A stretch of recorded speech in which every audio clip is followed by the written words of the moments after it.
Welcome to Michigan's WW1 Centennial News Report. On this program, we're going to look at the Yankee Air Museum S.P.A.D.XIII project.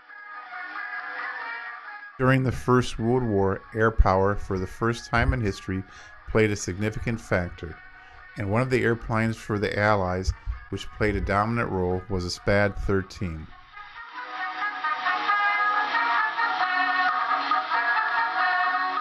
The Yankee Air Force calls Willow Run Airport its home, located in Belleville, Michigan. The Yankee Air Force can be broken into four distinct parts. The first are the flying aircraft. The second are the static ground display aircraft, which are located outside the museum. The third is a museum, and the fourth is the reconstruction and construction part of the Yankee Air Force, which is located in the Yankee Air Force Museum. This is where the S.P.A.D.XIII project is taking place at the present time. The S.P.A.D.XIII entered service in September of 1916 and was flown by leading French ace Georges Guynemer. He lobbied in early 1917 for the French military to improve on the S.P.A.D.XII. The S.P.A.D.XIII was the result. It was more aerodynamic, had larger wings and rudders, a more powerful engine, and two Vickers machine guns instead of one. Several years ago, a few members of the Yankee Air Museum decided to build a S.P.A.D.XIII. Finding out about this project, I wanted to visit and let the public know what's going on with the Yankee Air Museum S.P.A.D.XIII project. I visited the Yankee Air Museum in mid-November of 2012, and this is what I saw. The S.P.A.D.XIII crew, which is made up of retirees from the skilled trades and engineers from the automotive industry, are working from a set of blueprints designed for a reproduction S.P.A.D.XIII. The layout of the aluminum covers that go over the engine and all that, it's difficult on the plane. So one of our retired engineers is building a picture. I'll take you in there and I'll show you where it's a duplication of the nose, but we'll be able to form the metal. You could see this, but this panel here that goes over the top of the engine is described in three sections. There's one at station 0 right there, one at 400, and then there's another one where the cowl mounts to the front of the airplane, which is described by this view here. Those three are represented. This is 400, that's 0, and this is minus 400. And by making these and then using sticks of balsa to get the blends from each section, because there's no other description. The crew building the S.P.A.D.XIII are handicapped by the plans because they only have reference points and not dimensions. So one of the things they have to do is do a lot of research looking at pictures and trying to compare them with their aircraft and the blueprints to make sure every piece fits. And then folded up the fingers and put a screw in the center with a washer on it to hold them in place. Then I could go along and solder the edges together to make it look not very elegant, but when you get done sanding it and filling and things like that, it'll be as smooth as possible. This as dummies. But this one here, I have to cut. As soon as I get this shape here, I'll transfer it to the galvanized steel, which will give me the shape of the bend that I have to put in here to lay on this surface and that surface. And then these will be incorporated permanently. Making this engine cooling grill is just one small part of the engine cowling, and the engine cowling is just a small part of the S.P.A.D.XIII overall project. As you can see, this project takes a lot of skilled work. It will be shellacked or varnished to seal, then it'll be waxed. Then fiberglass will be put over it, just like the cowl was made out there. In my later part of my career was at Hydromatic across the road here. I was in the advanced power transfer group, designing transmissions in a prototypical type for future vehicles. RC pilot. So I've built a few airplanes and I've flown them, so I have an idea how to make them. And that's the technique that's incorporated in there.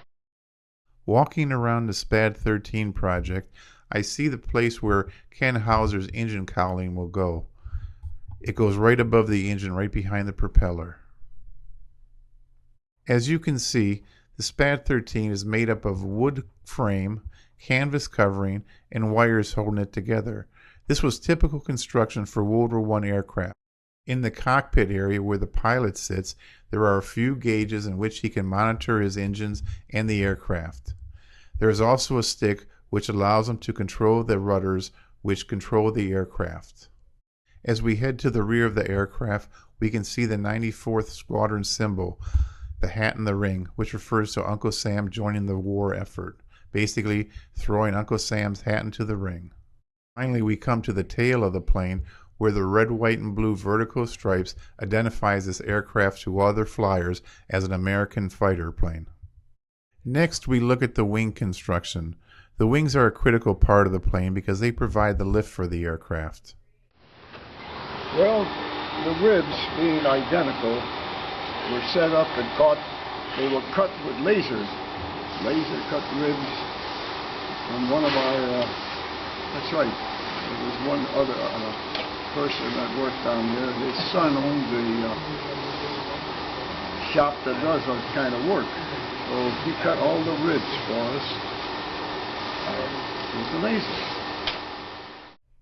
This is what the completed wing looks like, wood covered with canvas.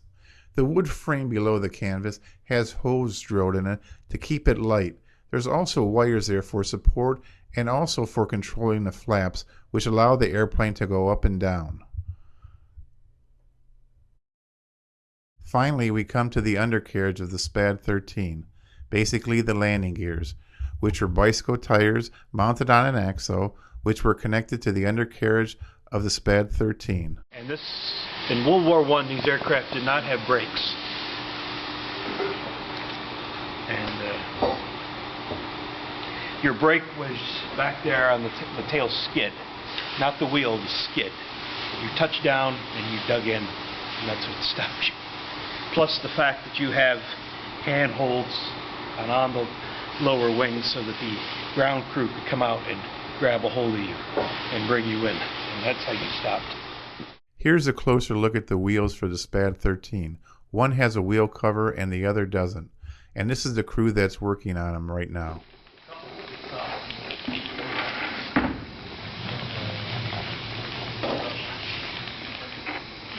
Wheel covers.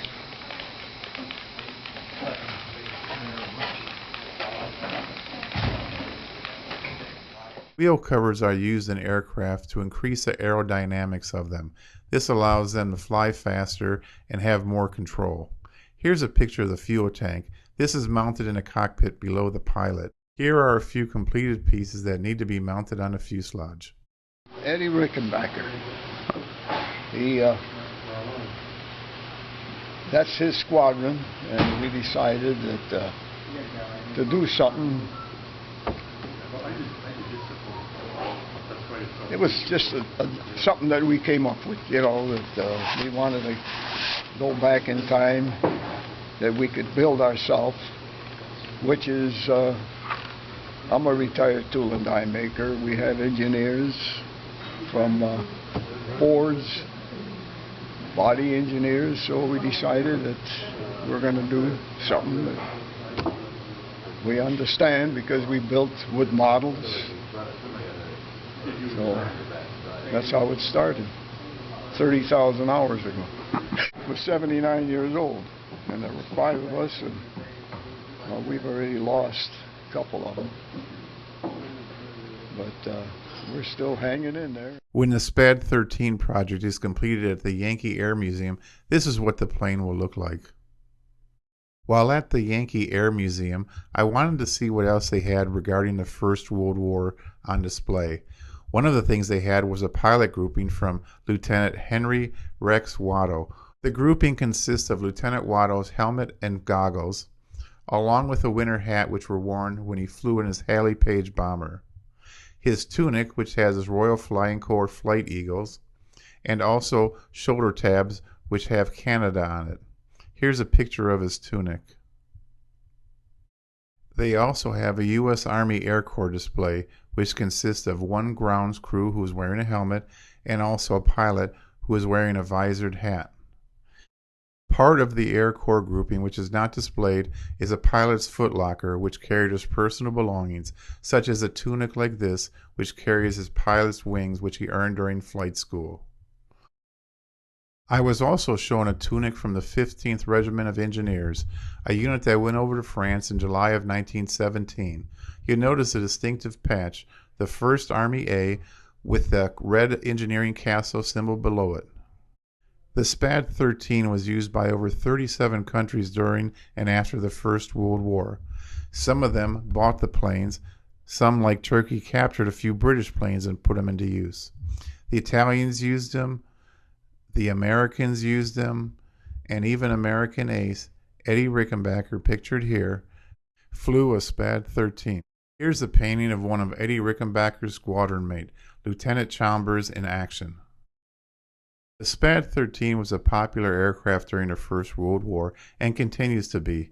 At the Selfridge Air National Guard Base in Michigan, they have a flying version of a S.P.A.D.XIII. While at the Phoenix International Airport, they recently mounted an airplane in the lobby which does not fly. It's a static version of the S.P.A.D.XIII on display so that visitors through the airport can see what a First World War I airplane looked like.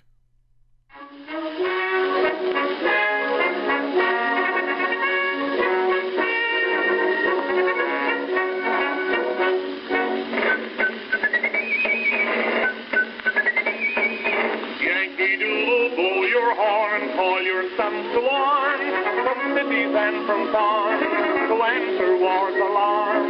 There's our nation who'll protect the duty to be done. We've got to fight for what is right, so give each one a gun. On the land, on the sea, in the air, everywhere, do or dare. Every mother, son, a soldier with a gun upon his shoulder will be there.